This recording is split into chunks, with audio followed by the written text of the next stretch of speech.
I'm joined now by Hardeep Singh Suri, who's India's Minister of Petroleum and Natural Gas. India has certainly, sir, and welcome to the show, been benefiting from discounted rates of Russian oil. Does the country have any qualms about continuing to buy so much, given that Narendra Modi has certainly expressed concerns over the invasion, saying now is not the time for war, now is the time to move into a path of peace? Let me first try and correct your perspective. We ended the financial year 2022, that is 31st March 22. The purchases of Russian oil was not 2%, 0.2%, number one. Number two, we still buy only in a quarter what Europe buys in one afternoon. So let's be very clear about what the perspective is. Where will we buy from? Russia is not the largest supplier of oil to India. Russia supplied only 0.2%. Now it's one of the top 4 or 5 suppliers. And in fact, the largest supplier last month was Iraq. So that there is no misunderstanding anywhere, we owe a moral duty to our consumers.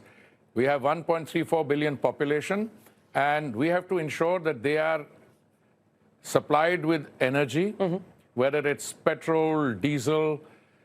We were the only country in the world which, at the time when we were feeding 800 million people 3 meals a day, which we are still doing, the government reduced its revenue in order to make sure that prices at the petrol bunk didn't go up. So we have 60 million people going to the petrol bunk. There is no moral conflict with buying Russian oil? Oh, absolutely none. Absolutely none.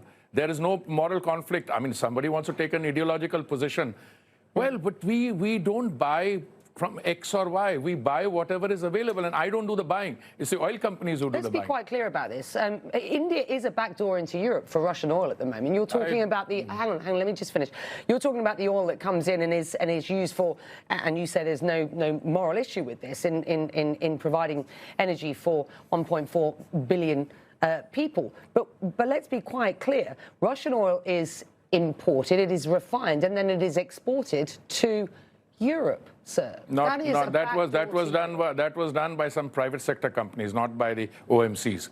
Who buys Russian oil, where it is refined? You're not denying that's happening. No, there's no question. We have nothing to do with that. First of all, the government doesn't do the buying. Let me be very clear. Oil trade is conducted by economic entities. All right. Today I met the minister from Guyana. They've got a production come. We'll buy from there. We're buying from Canada. Do you know something? I bought last year from the United States $20 billion worth, which is almost half of what I buy from OPEC. No, we will buy oil, gas from wherever we can get it. What if the EU or the US were to ask India specifically to halt Russian oil purchases? I'll tell you something. First, you should address that question to the EU or to the United States. I'm addressing it to you, No, but I'm telling you, because if India did not buy, or someone else didn't buy Russian oil, and if Russian oil were to go off the market, what would happen to international prices? These people would turn around, and then the same, somebody's cutting supply, we have more people buying it, the price will go up to $200. Minister, with respect, I'm asking you a simple question. If the EU or the US were to ask India to halt Russian I don't address hypothetical questions. If the EU wants to come up with something, they will talk to us. We will examine what's in it. So what is on offer now? We have a situation where Hungarian oil can come in through a pipeline, and it's exempt from the so-called price cap. Chinese oil goes through, Russian oil goes to China through the pipeline, it is exempt. Japan can buy it. So I'd like to find out whom the price cap is aimed at. Okay. And we'll have a good,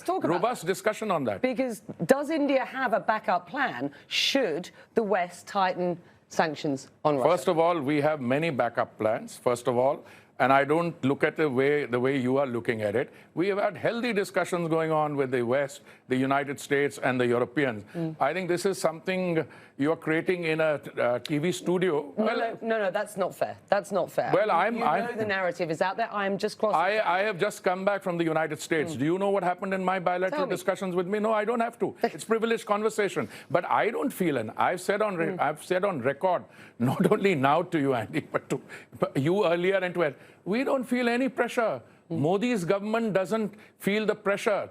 We are the 5th largest economy in the world. We are the one country where we are making the transition.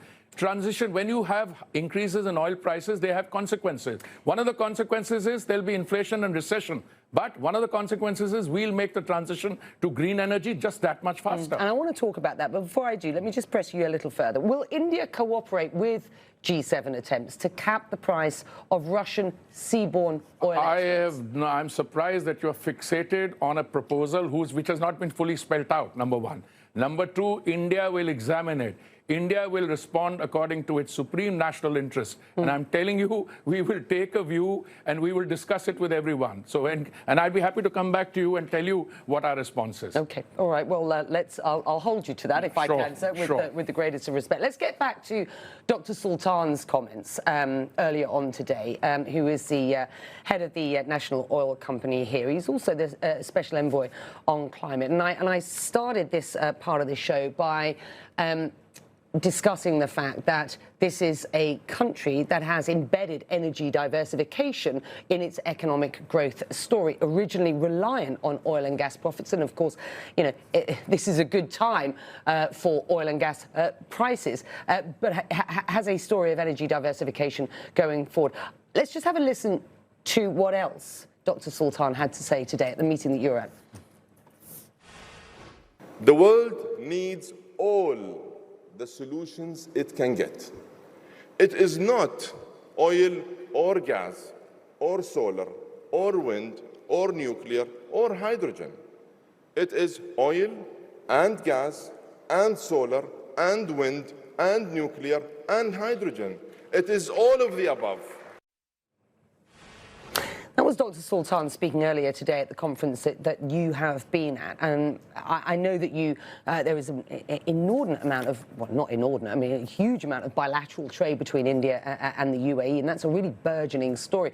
Do you agree with what Dr. Sultan said there? And what do you see from your perspective as the opportunity for energy diversification, the use of solar, wind, renewables going forward? What's your position? I think perhaps some people are not aware of the fact. What he said is what we are practicing. He's not saying anything with which I can disagree. He says that the transition will come not only from the continued use of fossil fuels, but also from solar, from wind, from X, from Y, Z, and from all of the above. Now, let me tell you what we've done.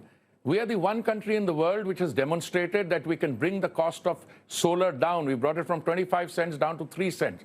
Now, if you have to make green hydrogen, what do you need? You need cheap power and you need electrolyzers. We are getting both. We are one of the most ambitious and comprehensive green hydrogen plants in the world. Biofuels, we have gone from 1.4% blending in 2014, Andy, to 10% now. We had a target of 20% biofuel blending by 2030. We brought it out to 24, 25. If you look at compressed biogas, we have 42 plants producing compressed biogas. Our target is 5,000 plants, making ethanol from agricultural waste. So India is doing precisely what Minister Sultan is recommending. So we have no difficulty on that. What we have a concern on is that if you want to make the transition from the current position to green energy, you have to survive the present. And that is where I think the high oil prices have unintended consequences, some good, some bad. The bad ones are that you will find that the situation, which is already inflationary because of the stimulus packages which went in pair, will become more inflationary and recessionary. And the good ones are that we will be, you know, mother is the necessity of necessity is the mother of invention. You're English speaking. So we will go into green energy faster, which we are doing. And we've just released 1 million square kilometers out of the 3.5 for exploration production. We've got all the major guys coming in.